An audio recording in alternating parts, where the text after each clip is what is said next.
사랑하는 성도 여러분, 금요 홀파를 각 가정에서 드리는 모습은 아무래도 우리가 상상해 보지도 못했고 그런 것은 일어날 수 없는 일로 모두가 생각을 했지만, 오늘은 우리 각 처에서 각 가정에서 모여서 하나님께 홀파를 드립니다. 각 가정의 거실에서 여러분 기도의 현장에서 은혜를 사모하는 여러분 모두에게 오늘 이 밤에 하나님께서 은혜 부어주시기를 주의 이름으로 축원합니다. 여러분이 있는 그 자리가 야곱의 야복나루가 되고 베델이 되기를 바랍니다. 이스라엘의 수문앞 광장이 되고 미스바 광장이 되기를 바랍니다. 모세는 하나님으로부터 십계명을 받았습니다. 우리가 모세가 십계명을 받았던 성경 그러면 출애굽기 20장을 떠올립니다. 모세가 처음으로 십계명을 받았던 이야기가 나오고 있죠. 그리고 오늘 출애굽기 34장에는 두 번째 십계명 돌판을 받는 장면이 나오고 있습니다. 그러니까 출애굽기 20장에서 34장의 사이에 바로 우리가 잘 아는 금송아지 사건이 있었던 것입니다. 모세가 시내산에서 드디 내려오니까 아론과 백성들이 금송아지를 만들고 거기에 경배하고 절하고 뛰놀았던 것입니다. 결국 십계명 돌판은 깨어지고 이제 오늘 우리 본문에서 보듯이 다시금 십계명 돌판을 두 번째로 받는 장면을 보게 되어집니다. 우리가 다 함께 34장 1절, 출애굽기 34장 1절을 같이 한번 읽어보겠습니다. 여호와께서 모세에게 이르시되 너는 돌판 둘을 처음 것과 같이 다듬어 만들라. 내가 깨트린 처음 판에 있던 말을 내가 그 판에 쓰리니.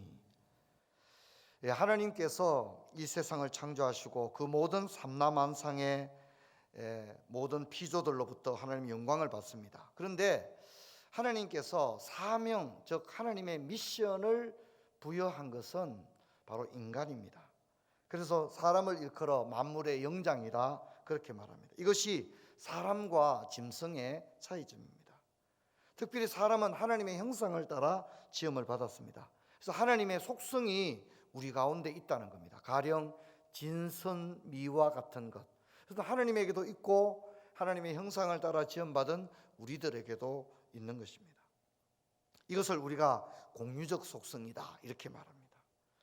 하나님은 특별히 사람의 마음속에 양심을 주셨는데, 이 깔뱅이 기독교 강요에서는 이것을 자연법이다, 양심을 일컬어 자연법이다 그렇게 말합니다.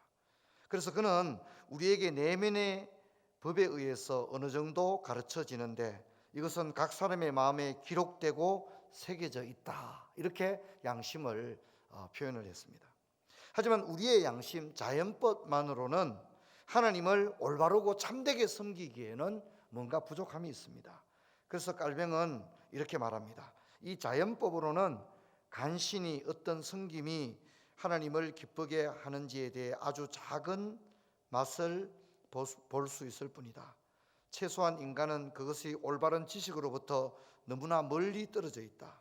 더군다나 그는 자만과 야망이 너무도 부풀어 오르고 자기 애로 너무나 눈이 멀어서 여전히 자신을 들여다보거나 자신 안으로 들어가서 자신을 낮추며 자신의 비참을 고백으로 배우지 못한다. 그래서 우리 정신의 저속함과 우리의 거만함에 그것이 필요했던 까닭에 주님은 그의 기록된 율법을 우리에게 제공해 줌으로써 자연법으로는 너무나 모호했던 것을 우리에게 더 명백하게 증거하고 또한 무관심을 몰아냄으로써 우리 정신과 기억을 더 생생하게 일깨워 주셨다 이렇게 설명을 하고 있습니다. 그래서 여러분, 우리는 우리가 가진 지식 혹은 양심, 또 우리가 가진 어떤 교양, 또 우리가 배운 어떤 교육, 이런 것에 의해서 하나님 앞에 바르게 살아갈 수 있느냐? 그렇지 않다는 것입니다. 그래서 하나님은 인내를 가지고 오늘 이 이스라엘 백성에게 두 번째 돌판을 주시고 있는 겁니다. 첫 번째 돌판을 주셨다가 저들이 순종하지 않을 때 거두어 가신 것이 아니라 하나님은 인내를 가지고 두 번째로 돌판을 저들에게 주시는 것은 이것이 있어도 좋고 없어도 좋은 차원이 아니라 기록된 하나님의 말씀이 꼭 필요하기 때문에 이것을 우리에게 주신 것입니다. 돌판을 다듬은 것은 모세지만 그 돌판에 율법을 기록하신 것은 하나님입니다. 그래서 깔병은 십계명 해설이 있는 제3장에서 이렇게 우리에게 말하고 있습니다. 우리들 가난한 채무자다, 그렇게 표현하고 있습니다. 사람들은 마음껏 죄를 짓고도 말하기를 인간은 올바르게 살 수 있는 능력과 지식을 가지고 있지 않다라고 말합니다. 마치 가난한 채무자처럼 지불하기에 충분하지 않다는 이유로 죄를 짓고 불순종하고 살아가고 있는 자기 자신을 변명하는 것입니다. 그래서 하나님은 기록된 율법을 주시고 이 율법의 지식을 따라 하나님을 올바르게 살아갈 수 있도록 길을 열어주신 것입니다. 이것이 바로 율법의 기능입니다. 그래서 율법의 용도라고 하는 제1용법은 하나님의 말씀을 깨닫게 하고 알려주는 기능을 하고, 두 번째는 하나님의 말씀을 읽음으로써 죄를 짓지 않게 하는, 죄로부터 멀어지게 하는 예방적 기능이 있다고 하고, 세 번째는 성경을 통하여 우리가 어떻게 하면 하나님을 기쁘시게 해드릴까 하는 것을 알게 하는, 배우게 하는, 마음을 부추기는 그런 기능이 있다고 이야기하는 겁니다. 그래서 모든 사람은 율법을 빈번히 묵상함으로써 하나님에 대한 순종으로 마음이 부추겨지고 그것을 더욱 확고히 하며 자신을 죄에서 물러나는 일을 해야 된다고 그렇게 이야기를 합니다. 이런 방식으로 성도들은 자기 자신을 격려해야 된다, 그렇게 설명합니다.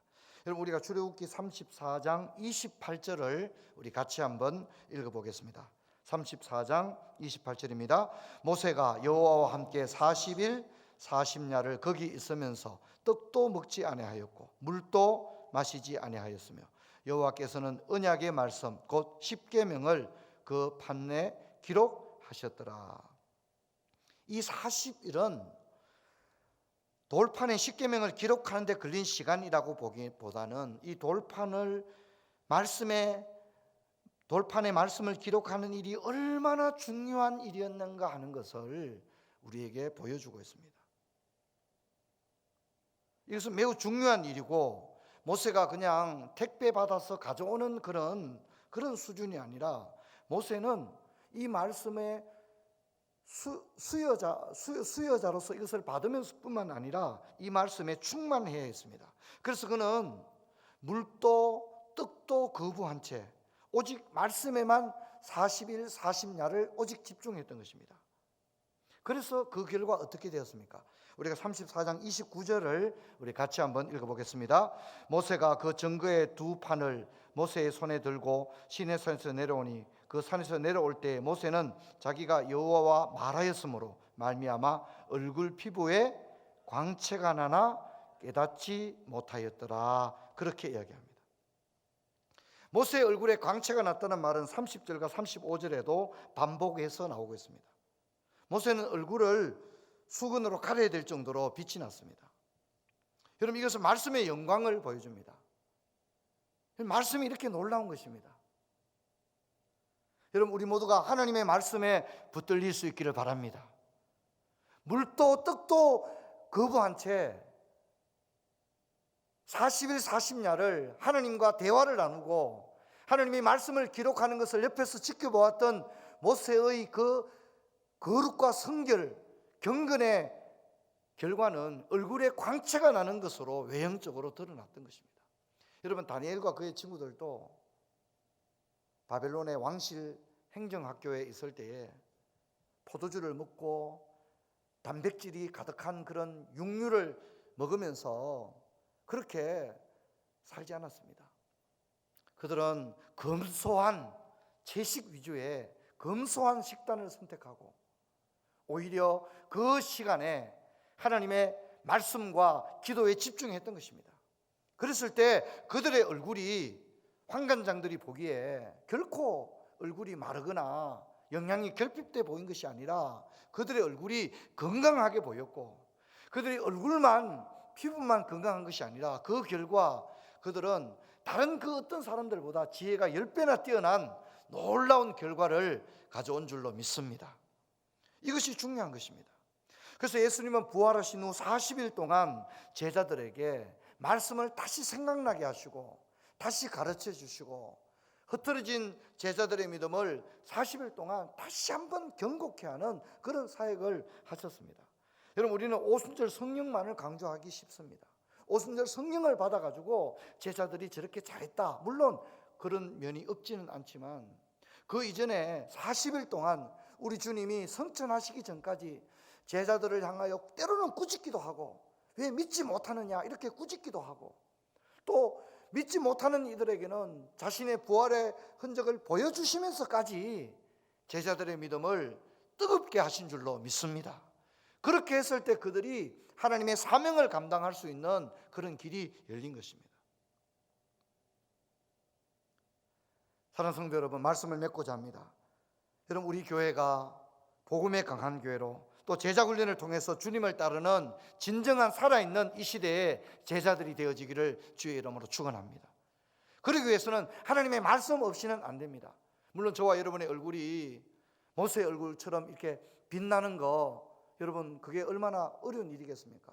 하지만 최소한 여러분, 우리가 하나님의 말씀으로 인하여 우리의 얼굴이 밝아지는 역사 있기를 주의 이름으로 축원합니다. 사람들이 우리 얼굴을 보고 시험 드는 것이 아니라, 저 사람 왜 저렇게 얼굴이 어두울까? 표정이 왜 저렇게 암울해 보일까? 여러분, 적어도 우리 얼굴이 말씀으로 인하여 얼굴에 기쁨이 넘치고 말씀으로 인하여 소망이 가득한 얼굴이 되기를 주의 이름으로 축원합니다. 우리가 정말 하나님의 말씀에 몰입하고, 오늘 모세가 40일 40야를 물과 떡을 거부한 채 오직 말씀에 집중했을 때 얼굴에 광채가 났다고 하는 이 말씀을 오늘 우리들에게 접목할 수 있기를 주의 이름으로 축원합니다.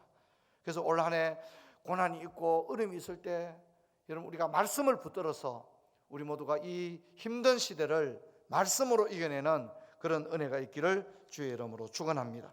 우리 함께 찬양을 드리고 함께 좀 기도를 하도록 그렇게 하겠습니다. 우리 예수뿐이네, 우리 함께 찬양할 수 있도록 그렇게 하겠습니다.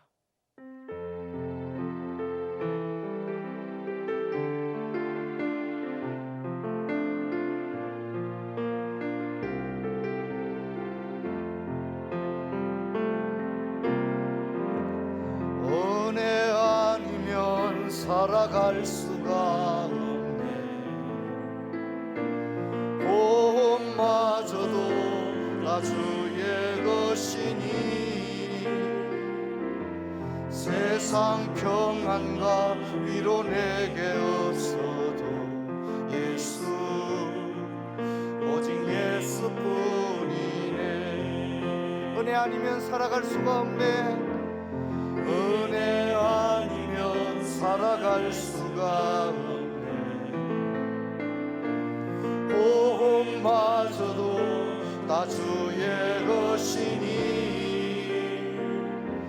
세상 평안과 위로 내게 없어도 예수, 오직 예수뿐이네. 거신 계획 다 볼 수 없고, 거신 계획 다 볼 수도 없고, 작은 고난에 지쳐도 주께 묻기 나의 모든 삶 버티고 견디게 하시네.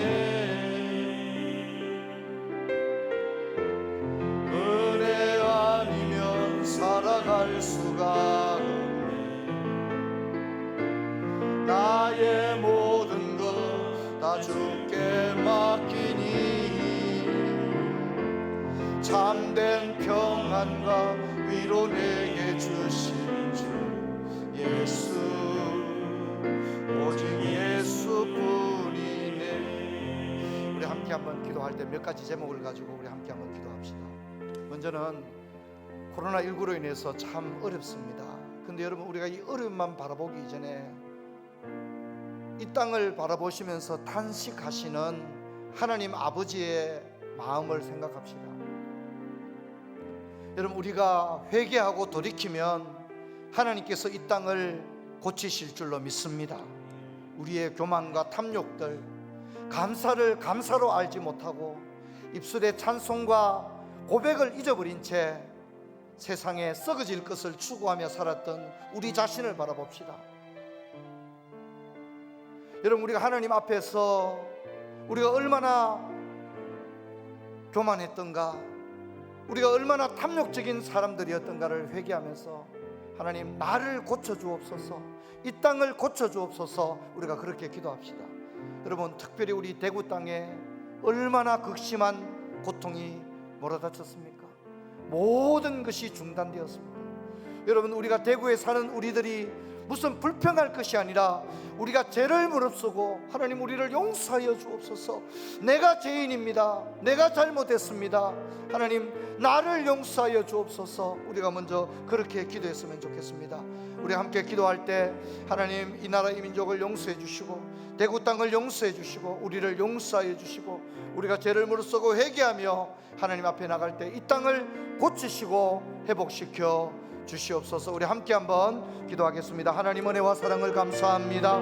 저희들 하나님 앞에서 참으로 회개하며 나갑니다. 우리의 교만과 탐욕을 하나님 앞에 내어놓으며 나갑니다. 아버지 하나님, 우리가 문명을 자랑하고 과학의 발전을 자랑했고 아버지 하나님, 우리가 가진 것을 자랑했습니다. 그러나 하나님 아버지 앞에서 우리가 얼마나 부족한 존재인가를 깨닫게 하시니 감사합니다. 하나님, 모든 것이 중단되었습니다. 하나님 아버지, 우리의 자랑하는 모든 것들이 다 아무 소용이 없게 되었습니다. 이제 하나님 아버지, 오직 하나님의 은혜만이 우리의 유일한 소망인 것을 고백하고 이제도 하나님, 우리를 용서해 주시고 이 땅을 고쳐주시고 회복시켜 주시옵소서. 하나님, 이 일을 통하여 교회와 그리스도인들이 먼저 회개하며 하나님 앞에 나아가는 은혜가 있을 수 있도록 도와주시고 하나님 아버지요, 정말 이 대구 땅에 아버지 하나님의 은혜와 긍휼을 허락해 주셔서 아버지, 수많은 아버지 격리된 사람들과 확진자들을 고쳐주시고 의료진들을 축복하여 주시고 교회는 죄를 무릅쓰고 회개하며 오직 하나님의 은혜를 구하는 그런 저희들 되어지게 하여 주시옵소서. 우리 한 번 더 기도할 때 우리 푸른 초장교회와 우리 형제자매들을 위해서 기도합시다. 우리 교회 가운데도 코로나19로 인해서 생업에 어려움을 당하는 성도님들도 많고 또 우리 모두가 위축된 생활을 하고 있습니다. 하나님, 우리 성도들 지켜주시고 우리 부초의 가족들 중에 한 명도 핍절한 가정이 없도록, 실족하는 가정이 없도록 불꽃 같은 눈동자로 지켜주시고 하나님, 은혜 주셔서 다시금 이 예배당에 올라와서 마음껏 소리 높여 찬양하고 교제하고 하나님의 사명 감당하는 저희들 되어지게 하여 주시옵소서. 우리 교회 몸이 연약한 형제자매들을 위해서 기도해 주시고 코로나19로 인해서 우리 성도들 어려운 일이 없도록 하나님 특별히 지켜 주시옵소서. 우리 마지막으로 한 번 더 소리내어서 함께 기도하겠습니다. 하나님, 은혜와 사랑을 감사합니다. 아버지, 오늘 이렇게 비록 우리가 가정에서 올려드리지만 금요홀파로 드리게 된 것을 감사합니다. 코로나19로 인해서 우리 성도들 가정에 생업에 많은 어려움이 있습니다. 우리 성도들 시험에 들지 않도록 지켜주시고 이 고난의 때를 잘 지나갈 수 있도록 도와주기를 원합니다. 아버지 하나님, 몸이 연약한 형제자매들도 지켜주시기를 원하옵고 이 힘들고 어려운 때 우리 성도들 한 사람도 시험 드는 성도 없게 하시고 실족하는 성도 없게 하시고 불꽃 같은 눈동자로 지켜주시고 인도하여 주옵소서. 아버지께서 은혜 주셔서 우리가 다시 예배당에 올라와서 마음껏 하나님을 예배하고 경배하며 성도들과 교제하고 또 하나님의 사명을 감당하는 그날까지 참고 인내하며 견디며 승리할 수 있는 그런 저희들 되어지도록 인도해 주시고 함께하여 주옵소서. 하나님 아버지, 은혜를 감사합니다. 비록 우리가 각 처에서 각 가정에서 올려드렸지만 금요 홀파로 올려드리게 된 것을 감사합니다. 우리의 눈물의 기도를 들어주시옵소서. 우리에게 회복의 은혜를 주실 때에 다시금 예배당에 올라와 마음껏 하나님을 찬양하고 경배하는 저희들 되게 하여 주옵소서. 주 예수 그리스도 이름으로 기도하옵나이다. 아멘.